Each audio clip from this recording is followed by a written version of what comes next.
Joining me now with her top 5 stock picks is JoAnne Feeney, portfolio manager and partner advisors, capital management. JoAnne, great to have you on. Good to see you, Caroline. Glad to be with you. All right, so let's get right into your picks. Your first pick is Broadcom, a big AI winner. NVIDIA, though, still tends to dominate the conversation. So why would you have Broadcom on your list instead of NVIDIA? Well, we actually have them both in our holdings. In fact, almost every strategy at Advisors Capital owns Broadcom, and our more aggressive strategies own NVIDIA. But it's also in our balanced strategy, which is more conservative. And the reason for owning both of those is because we are in the early innings of this AI transformation of the U.S. economy and U.S. technology. We like Broadcom, and it's why it was on my list. Because not only are they exposed to the AI, expansion, but also because they have a software business, they have the iPhone business, they have network connectivity businesses, in addition to those specialized chips that they design for many customers, and they have terrific visibility towards the future build demand. Given how far some of these names have run, though, are investors still underestimating how big the hyperscaler AI spending cycle could become, or do you think that's getting priced in at these levels? Well, certainly a lot of it's gotten priced in, but we believe there's more to come. If you look at the current situation of supply and demand for chips, that gives you a pretty good indication, because demand is running so far ahead of supply, that there are many years to come to build out the infrastructure needed to serve the growing applications for artificial intelligence, whether it's customers in banking, customers in industrial, customers in healthcare. And we're finally seeing evidence of AI adoption. All right, shifting from a company, Broadcom, that's up more than 20% year to date to a company that's down more than 20% year to date, and that's IBM, a big laggard. What is it that investors are missing about IBM right now? Yeah, so I always like to give people an opportunity to buy something that's down. And IBM is a great example of another company that has significant exposure to artificial intelligence. But not only that, they've done it in a way that's quite different.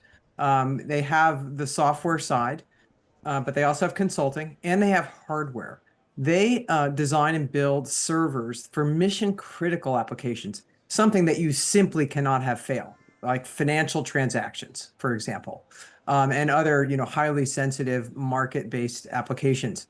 But the reason that it's down is because everything in software and in consulting is down, because some folks believe that artificial intelligence newbies can come up and replace what they do. We don't believe that's the case for many software legacy companies. And the reason for that is because among software companies, writing code was never the moat, right? The moat for software companies is solving problems, and solving problems in a very specific way for broad sets of companies, and integrating that software solution with other software solutions, whether it's software from compliance to software to back office to software to risk management for an insurance company. You need to do all those things. They need to work together, and you need proprietary data to do it. And these AI companies simply don't have the data, and they don't have that ability to integrate across software platforms. So what is it that gives you confidence that IBM can stay relevant in this AI world that's moving so quickly? So first of all, IBM has a massive installed base of users, for both its mainframe computers and those specialized chips that go in them, but also for its consulting business and its software. And so the thing that AI can do to speed up software coding can also be done by legacy software producers like IBM, right? They're going to be able to tailor their software solutions more finely because they can write the code more specifically. So they're in the right position with this massive installed base. They also have the leverage of the mainframe sales, which are increasing rapidly right now because they've just released a new version of their system called the Z17.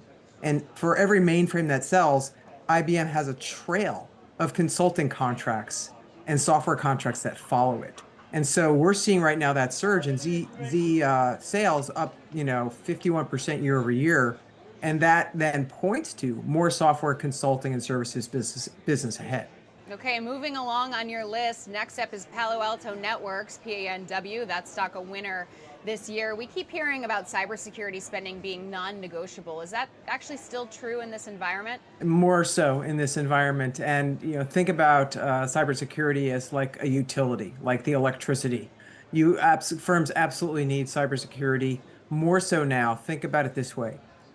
AI agents, that is, these programs that run themselves, can do work a lot faster, can find vulnerabilities a lot faster, as we found out with that Mythos model announcement some time ago. And those vulnerabilities are therefore going to grow very rapidly. In fact, we could see a massive increase in the next 6 months. So you need cybersecurity companies that can develop and deliver dynamic responses to those that don't require human intervention. Palo Alto is doing that. Moreover, Palo Alto has a platform approach. They don't just provide firewalls, they provide, identity security and the other aspects of cybersecurity. And that platform solution is solving a lot of problems for companies rather than those companies having to go and cobbling together different aspects of cybersecurity from multiple firms, which kind of is the way things go now. So that's why Palo Alto is picking up market share. So that more integrated platform, fewer vendor approach is why you would pick Palo Alto over some of the other names in the space? Yeah, I mean, there's a lot of good players out there. We favor Palo Alto because of the strength of its platform approach, and it's demonstrated its ability to take share in this kind of a market. So the stock's been a little bit volatile, but we have been long-term holders for our clients, and we think there's just a lot more room for that whole sector to grow. Okay. All right. Next up, a retail pick, TJX Companies, ahead of earnings. What makes TJX a standout in a tougher retail environment where we know consumers are stretched and choosier? Yeah, and it's that choosiness of the consumer that gives TJX an advantage through their Marshall stores, TJ Maxx, Home Goods, etc. And the reason is, it's cheaper to shop there, and you get great name brands. And so they tend to get traffic in good economic times as well as bad economic times. You have the folks that just love to find a bargain. They go in there all the time, great foot traffic. But then when times get tough and, there's a bit of belt tightening, people are going to trade down from shopping at Nordstrom or Macy's, and they're going to go over to TJ Maxx and get some of the same brands at much lower prices. The other thing about TJ Maxx is that when times are tough, that expensive inventory over at Macy's and Nordstrom doesn't sell. And so they've got to get rid of it. And so TJ Maxx picks up more inventory when times are tough, more inventory and more cheaply. And so they have more to sell as well. Okay. TJX actually underperforming the broader market this year, so we'll see if earnings can change that. Finally, the last name on your list is Kinder Morgan, KMI, a big winner this year, up more than 20%. Why KMI? Well, one thing we like to do for clients is to build portfolios that have different types of companies in them. So Kinder Morgan, obviously in the energy sector, it's a pipeline company. They transport, 90+% of their business is transporting natural gas. Natural gas, obviously a big input into electricity generation. And we can see the demand for electricity generation really going up as more and more data centers are built, but just as economies grow. They also do some, facilitating of exports of liquefied natural gas. And so they're in the right part of the market, but they also pay a really healthy dividend.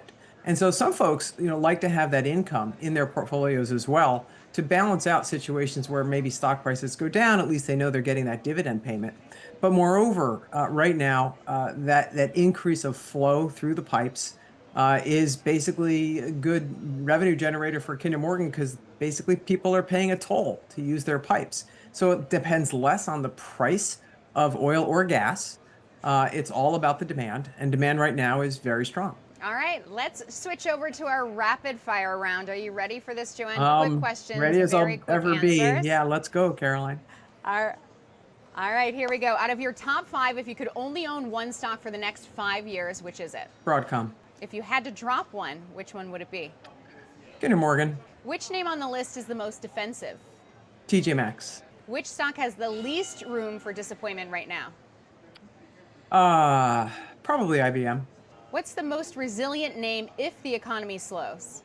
TJ Maxx. Better AI opportunity from here, semis or software? Semis.